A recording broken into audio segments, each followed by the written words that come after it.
George Zimmerman, the former neighborhood watch volunteer who shot and killed unarmed teenager Trayvon Martin in 2012, attempted to sell the handgun used in the shooting in an online auction on Thursday morning.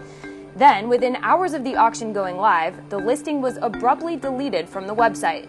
The auction's host, gunbroker.com, did not immediately respond to a request for comment on the original post or its removal.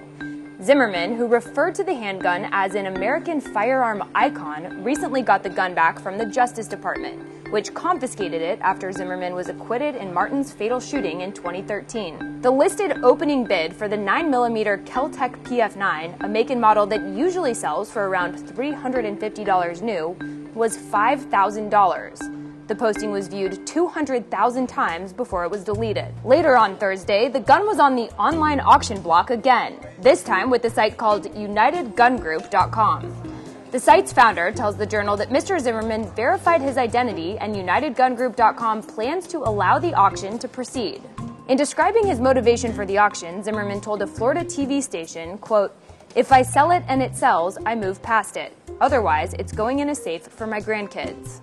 Zimmerman claimed that several buyers, including the Smithsonian Museum, contacted him to purchase the gun, but he declined. The Smithsonian Museum denied the claim. In the auction description, Zimmerman planned to use a portion of the proceeds to fund efforts to fight Black Lives Matter violence against law enforcement and to battle what he described as Hillary Clinton's anti-firearms rhetoric. It is just too easy for people to reach for a gun to solve their problems. An attorney for Martin's family says the Trayvon Martin Foundation is committed to its mission of ending senseless gun violence in the U.S. As such, the foundation has no comment on the actions of that person.